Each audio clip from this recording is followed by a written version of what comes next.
The next lesson I learned was this ripple effect.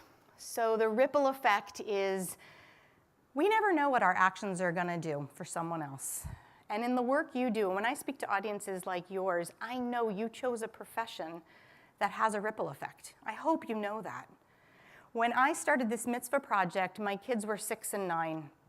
And so when the book came out and I started getting interviewed on national public broadcasting, the Think Out Loud program, a program I loved and listened to, it was kind of exciting. And I did that in a few months after my book came out, and that spring, a teacher called me. She was from McMinnville, Oregon, which is about an hour from my home. And she said, Linda, I heard your interview on Think Out Loud, and it really inspired me. I talked about it with my students, and we decided we wanted to do our own 1,000 Acts of Kindness project. And we made a book just like your book. And I'm wondering if you'll come and speak to the students this spring about your project.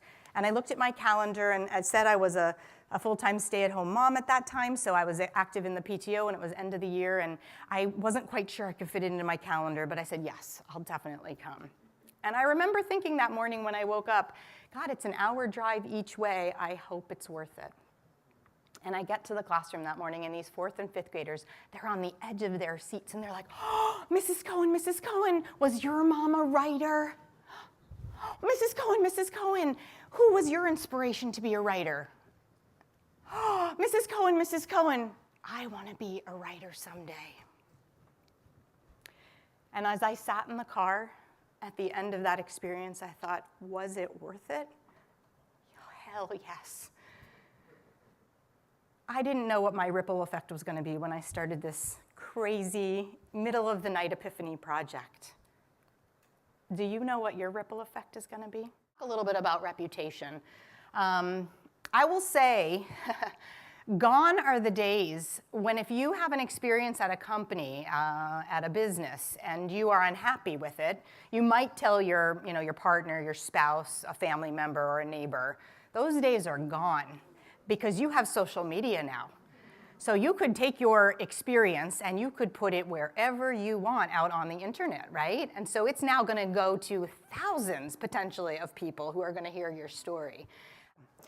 I want to share this other story with you that happened around the same time. Last summer, this story came out, and I wonder if any of you have heard about it. And I'm going to read a couple of parts of this. So it's a company in Michigan, and it's called OLARC. It's a technology company, and one of their employees, Madeline Parker, wrote to her colleagues to say she needed a couple days off to focus on mental health.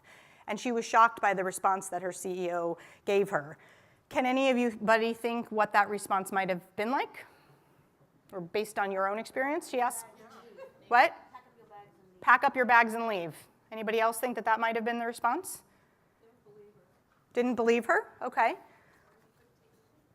What'd you say? Or you could take a week, I understand. Okay. Or you could take a week, I understand. So here's what the CEO, Ben Conglington, wrote after she asked for 2 extra days off from her sick time to go and work on some of her own mental health. I just want to personally thank you for sending this email. Every time I receive an email like this, I use it as a reminder of the importance of using sick days for mental health. I can't believe this is not standard practice at all organizations.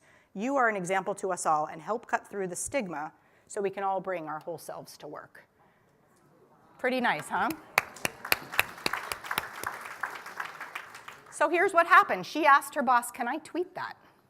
And she took a picture of it and she tweeted it, and he ended up, it got 500 comments, individual comments. It got 16,000 retweets, and it got 44,000 favorites.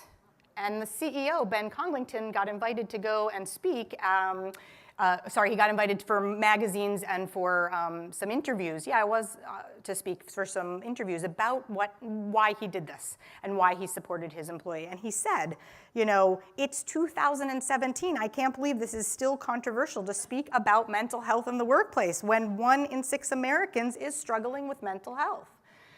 So your reputation, I applaud him because I think your reputation can go either way with how you create your culture. I'll come back to you. My daughter got a job at Nordstrom this summer, first time, and I got to see from the other side what the customer service onboarding process is. How many of you have worked at Nordstrom? It's nobody here? Okay. That's why you mentioned it, because you work there. But I can tell you about the 1954 journal. Oh. All right, we'll talk afterwards. All right, let me hear what you have.